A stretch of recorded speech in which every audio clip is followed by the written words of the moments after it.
I'm Lois McNaughton. I'm an integral coach, and I use the Enneagram in my coaching practice. So I've decided I'd really like to share that with you today. The Enneagram is not a spiritual path, but it does provide a model for the growth of individuals that I think is in beautiful alignment with what we do in the SQ21, is the unfolding that we see happening there. Now, to me, it's kind of a treasure map for when I'm working with clients. So it's showing me their growth patterns, and when we're looking at the sort of the big questions that we're looking at with the SQ21, it's nice to have some sort of view about where people can go. All right. So the model that I'm using today was developed by a friend of mine in Calgary. Her name's Dr. Nancy Love, and I learned it in mediation training. And one of the interesting things was when we were doing mediations is we could watch people change. And it was like, you've got two people, and it was like 6 different people been in the room, and what was going on there. And using the Enneagram helped us to understand that. All right. So as an integral coach, the Enneagram is one of 5 lenses that I use, and I use it to look at my clients, to understand what's going on in the topic that they've come to work on, and also look at it to look as my clients, to get in and to have some sort of felt sense of what it's like to be them, dealing with what they're dealing with.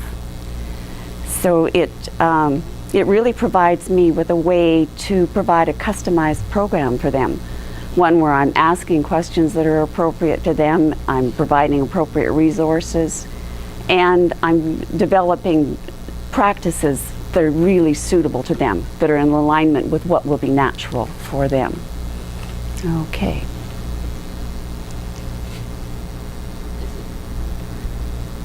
There's a question? Okay. All right. So, any of you who are aware of the ladder of inference will understand why I chose this picture.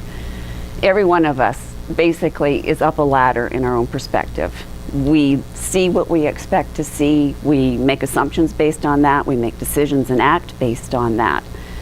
And really what we need to do sometimes is come down our ladder and understand ourselves. And you may have noticed that those of us that are drawn to helping professions tend to orient from the universal awareness quadrant more than from the self-awareness quadrant.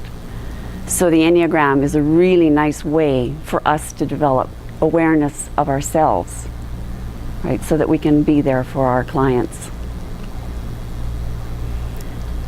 So when I start to work with a client, it looks kind of like this. We're at sea together, in the swirl of what's going on for them, their thoughts and their feelings. And I'm trying to understand what they can't understand already for themselves.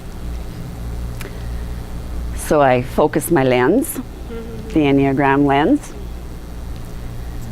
which looks like this. So we have the Enneagram symbol here, the 9-pointed symbol. And in this model, instead of the 9 types, we have 9 different beaches. So a beach is a common set of beliefs, expectations, assumptions, concerns, and hopes that the members of each beach share in common. So if you are on your beach, you have a common culture. You kind of get the people that are on your beach. If you travel to a distant beach, it's kind of like traveling to a foreign country where you don't know the culture, and it gets kind of difficult. All right.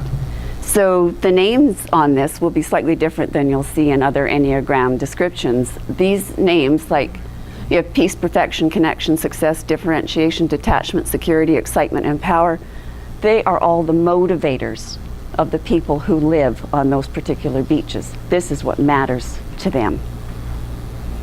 All right.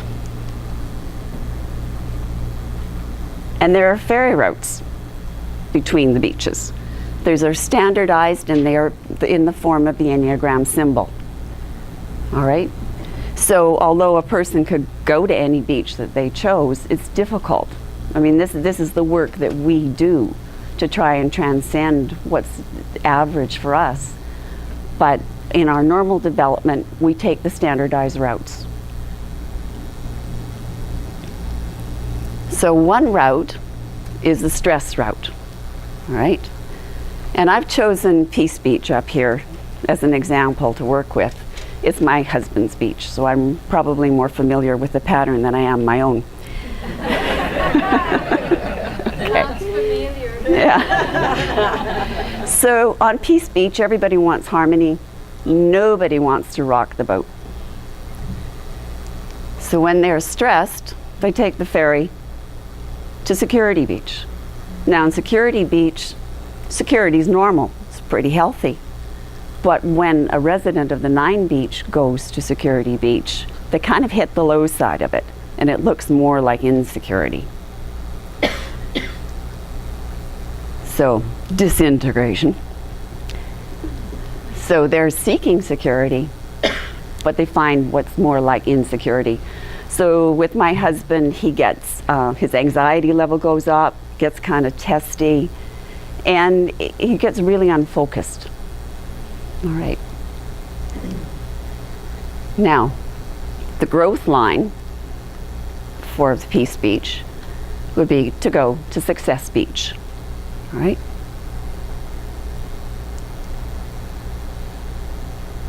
So on Success Beach, he's inspired, he's motivated, and he's finding joy in what he's doing.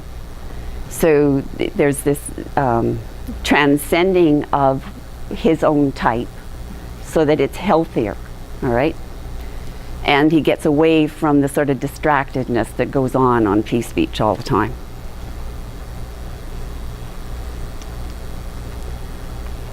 And there are 2 other influences. Adjacent islands or beaches have an impact. So a resident of Peace Beach can either canoe over to Power Beach, where they become more referee-like, or they can paddle their way over to Perfection Beach, where they, I think Rizzo and Hudson call this the dreamer. So the influences of these side or adjacent beaches gives different flavor to the type.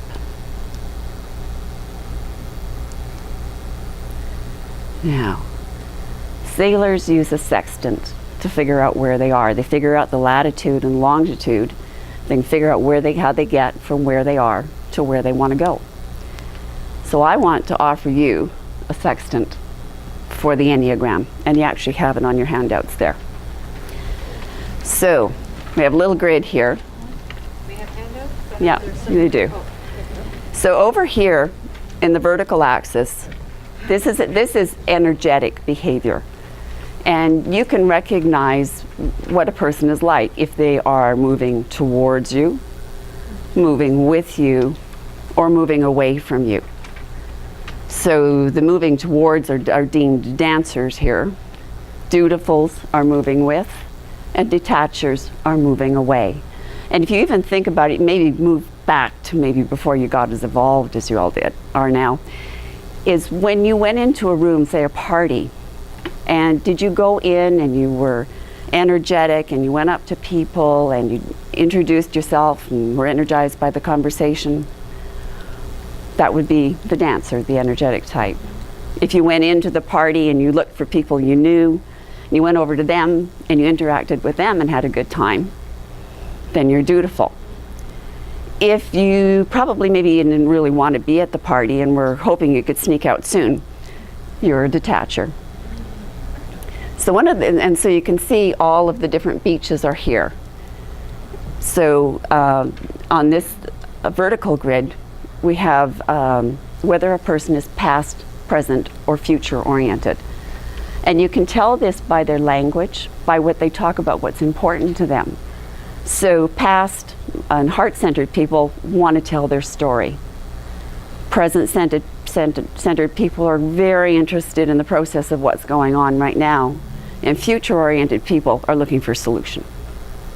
All right. So I can see my edges here. I'm going to use myself as an example. I am a head-centered detacher. Okay. So I have a real challenge working with clients that are past-centered and really, really need to tell a lot of their story. So I have to decide how much of that story I really need to hear and how much of it they really need to tell before I go to my happy place. Okay, 2 minutes, okay. So, but everybody can access all of this, and that's the sort of the growth pattern. So I need to be able to move with my clients in the coaching dance. And I also need to be able to move towards them, to challenge them about what's going on. So we can do this for ourselves, we can do this for our clients, to look and see where are they and what do they really need to fill out. So it's kind of a quick and dirty way to figure out where a person is as an Enneagram type. So I would like to invite you all to step off your beaches into and reflect in the depths of your own existence using the Enneagram. And you can go to www.enneagraminstitute.com, and they have a test you can take there, and they have a boatload of information. Or you can talk to me. I'd love to talk about it because, like, I've been studying this for 25 years, and boy, does this feel like the surface of it all. So, from my beach to yours, thank you.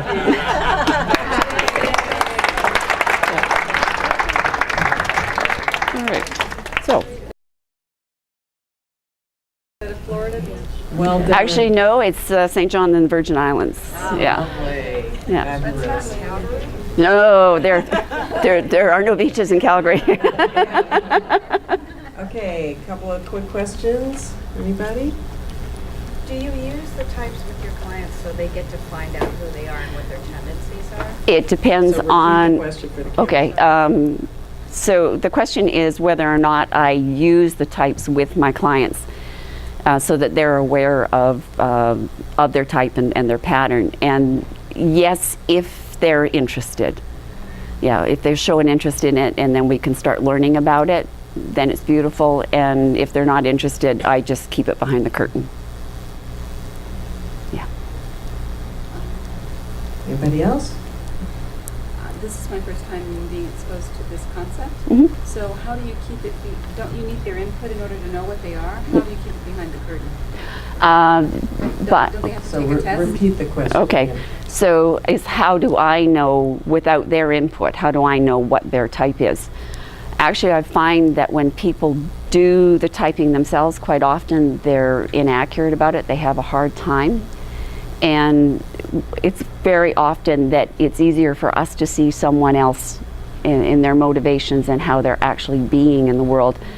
And when I use it, I'm not stuck to it. I quite often will realize that I've seen the person that's in their stress place, right? So that's what's showing up, and their real type is something else. So it's an ongoing reassessment through the whole coaching process. Pretty complicated. It's extremely complicated. You can learn it in a weekend and take the rest of your life to understand it. I was just going to suggest for those who aren't familiar with Enneagram that Helen Palmer's work, and there's a couple of other books that are pretty basic and will give you a good explanation of Enneagram and what How it works. The other is with Helen Palmer's narrative work, to watch that in action. She takes people from each type and sets them up on a stage and they talk from their perspective. It's beautiful. Cool. All That right. was great. Thank you. All right. Appreciate it, Rose. Good.